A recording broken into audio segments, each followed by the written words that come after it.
நாளின் செய்யும் வினிதானின் செய்யும் என நாடி வந்து கோழியின் செய்யும் கொடுங்கூற்றியன் செய்யும் குமரேசர் இது தாளும் சிலம்பும் சதங்கையும் தண்டையும் சண்முகம் தோளும் கடம்பும் எனக்கு முன்னே வந்து தோன்றினே. உலகமெங்கும் வாழ்ந்து கொண்டிருக்கும் ஸ்ரீ குபேரன் டிவி நேயர்களுக்கு சைதை ராஜாவின் அன்பான வணக்கங்கள். நாம் இப்பொழுது ஆகஸ்ட் மாத ராசி பலன்கள் பாக்கிய பஞ்சாங்க அடிப்படையில் சொல்ல இருக்கிறோம். வாங்க ஒவ்வொரு ராசியாக பார்க்கலாம்.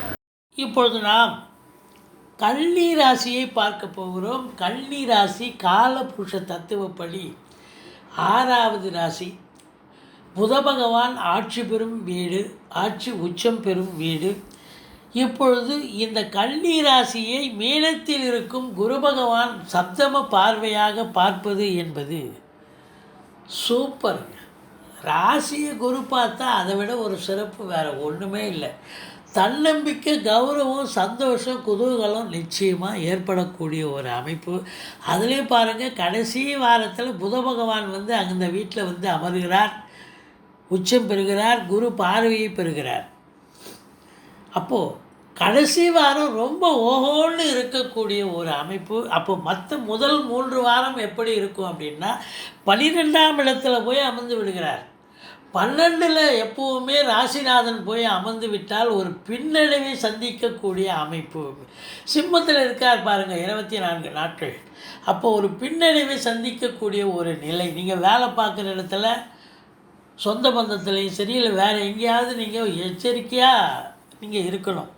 முந்திரி கொட்டை மாதிரி முன்ன போயிட்டீங்கன்னா எல்லா செலவும் உங்களுக்கு தான் வரும். எச்சரிக்கையோடு இருக்கணும். வேலை பார்க்குற இடத்துலையும் அதிகாரிகளால் பிரச்சனைகள் வரும். அதோடு மட்டும் இல்லை, செலவினங்கள் ஏற்படும், தேக ஆரோக்கியம் பாதிக்கப்படும், உங்கள் சொல்லு எடுபடாது சபையில். அப்படி ஒரு நிலை இருக்கும். அதனால் எச்சரிக்கையோடு இருங்க. முதல் 3 வாரம் எச்சரிக்கையோடு இருக்கணும். ஆனால் 11ஆம் இடத்தை குரு பகவான் பார்க்கிறார். உங்களுக்கு தொழில் நிமித்தமாக, உத்தியோக நிமித்தமாக அளப்பரிய ஒரு பொருளாதாரத்தை நீங்கள் பெறுவீர்கள், நல்ல லாபத்தை பெறுவீர்கள். அதில் ஒன்றும் குறை கிடையாது. ஆனால் ஒரு உடல் ரீதியாக ஒரு தேக ஆரோக்கியம் பாதிக்கப்பட்டு செலவினங்கள் ஏற்படக்கூடிய ஒரு அமைப்பு இருக்குங்க.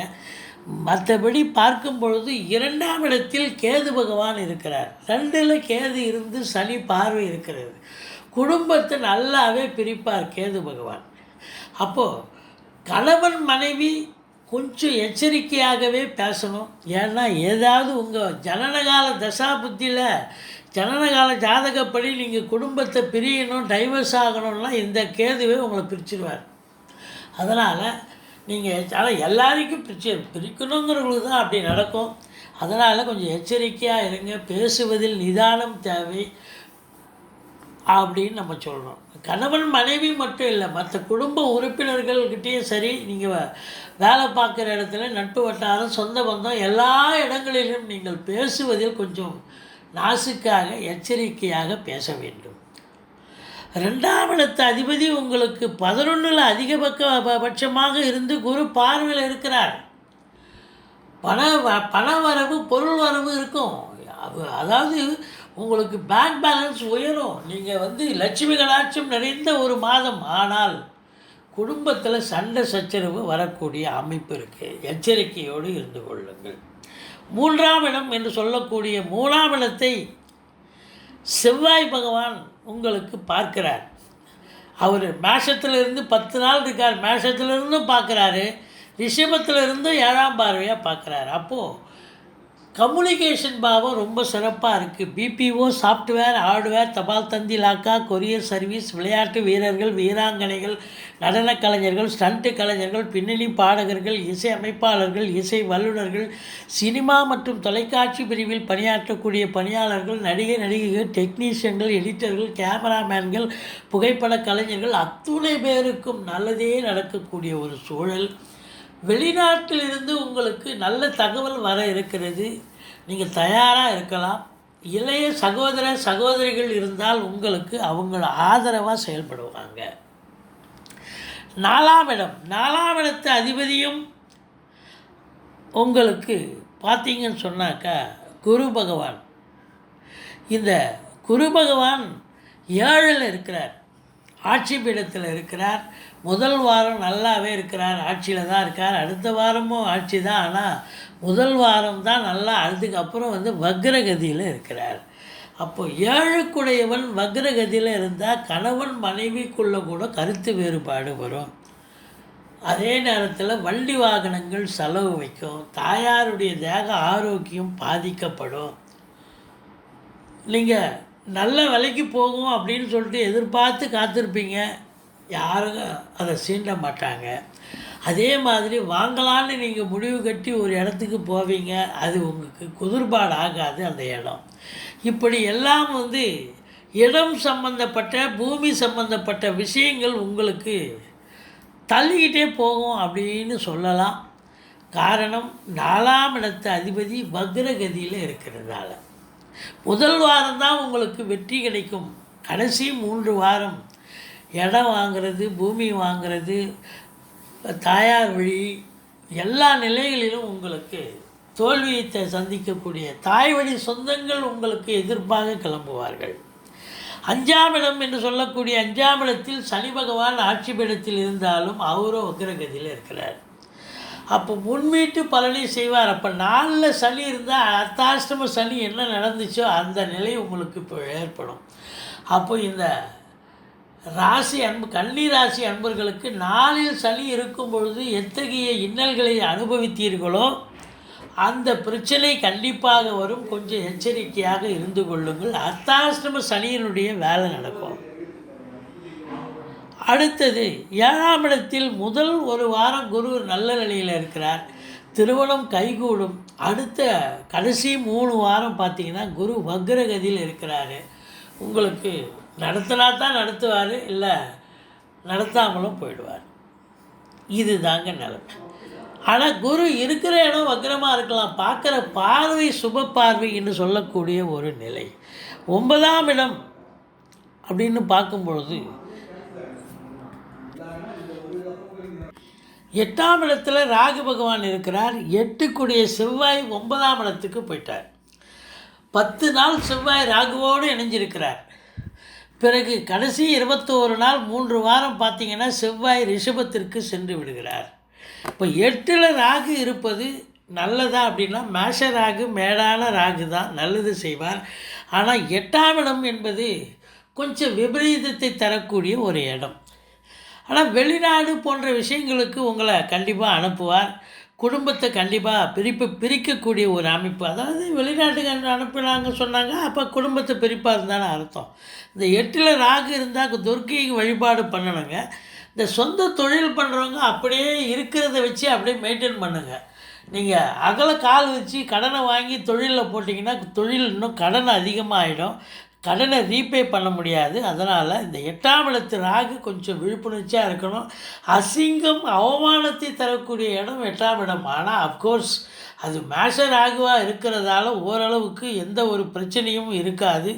இருந்த போதிலும் நீங்கள் ட்ராவல்ஸ் பண்ணும்பொழுது, அதாவது பிரயாணங்கள் நீங்கள் செய்யக்கூடாது, அதுவும் இரவு பிரயாணம் போகக்கூடாது, விபத்துக்கள் சந்திக்க நேரிடும், தேக ஆரோக்கியம் பாதிக்கப்படும் அப்படின்னு சொல்லலாம். 8ஆம் இடத்து அதிபதி செவ்வாய் 9ல் உட்காண்டிருக்கார்.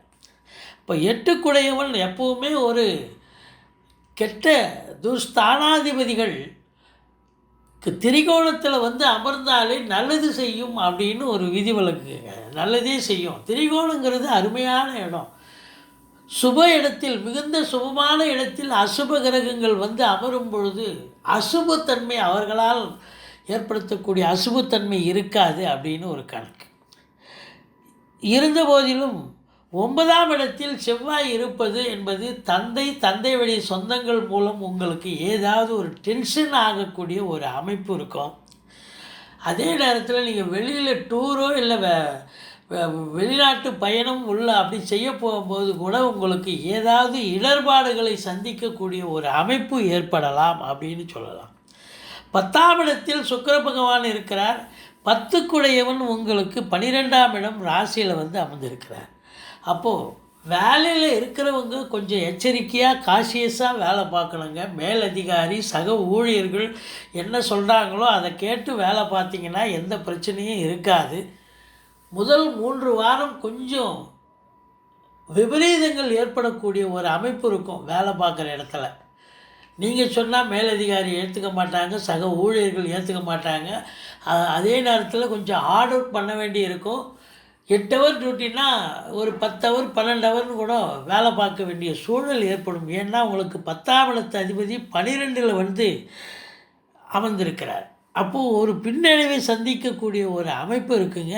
ஆனால் கடைசி வாரம் சூப்பராக உச்சம் பெற்று குரு பார்வையில் இருப்பது என்பது அற்புதமான அற்புதம். இருந்த போதிலும் உங்களுக்கு 11ஆம் வீட்டை குரு பார்ப்பதால் சொந்த தொழில் பண்ணுறவங்களுக்கும் சரி, வேலையில் இருக்கிறவங்களுக்கும் சரி, வேலையில் தான் டார்ச்சர் இருக்கும், அதிகமான பலு இருக்கும், வேலை பலு இருக்குமோ ஒழிய நிச்சயமாக பொருளாதாரத்தில் ஒரு லாபம் ஏற்படக்கூடிய அமைப்பு இருக்குது. 11ஆம் இடத்தில் சுக்கிரன் 24 நாட்கள் கடகத்தில் இருந்து குரு பார்வையில் இருக்கிறார். பெண்களால் அனுகூலம், பெண்களால் பணவரவு, பொருள் வரவு, ஆதாயம். சூரியன் 15 நாள் இருக்கார். அவர் தந்தையால் அனுகூலம், தந்தை வழி சொந்தங்களால் ஆதாயம், அரசாங்கத்தால் அனுகூலம், அரசியல்வாதிகளுக்கு பொற்காலம் அப்படின்னு சொல்லக்கூடிய அமைப்பில் இருக்குங்க. 12ஆம் இடத்துல சூரியன் வந்ததுக்கு அப்புறம் பார்த்தீங்கன்னு சொன்னால் இங்கே உங்களுக்கு 12 கூடியவன் 12ல் ஆட்சி பெறுவது சிறப்பு தான் என்றாலும் ராசிநாதனும் ஒன்றாக இணைந்து இருக்கிறார். செலவினங்கள் ஏற்படக்கூடிய ஒரு அமைப்பு இருக்கும், ஒரு பின்னடைவை சந்திக்கக்கூடிய ஒரு நிலை இருக்கும். ஆனால் கடைசி வாரம் உங்களுக்கு ஒரு சூப்பரான ஒரு வாரமாகத்தான் அமைகிறது. 17, 18, 19 ஆகிய தேதிகளில் சந்திராஷ்டம தினம் வர இருப்பதால் எச்சரிக்கையோடு வேலை பாருங்கள். கேஷ் டிரான்சாக்ஷன் வச்சுக்காதீங்க, வண்டி வாகனங்களில் செல்லாதீர்கள். நீங்கள் வணங்க வேண்டிய தெய்வம் அப்படின்னு பார்த்தீங்கன்னா துர்க்கையை வழிபாடு செய்யுங்க, ஈஸ்வரனை போற்றுங்கள். வாழ்க்கை வளமோடும் நலமோடும் அமையும். ஸ்ரீ குபேரன் டிவியை பார்த்தமைக்கு நன்றிகள். மேலும் இது போன்ற தகவல்களை தெரிந்து கொள்ள ஸ்ரீ குபேரன் டிவியை சப்ஸ்கிரைப் செய்யுங்கள். மறக்காமல் பெல் ஐக்கானை கிளிக் செய்யுங்கள்.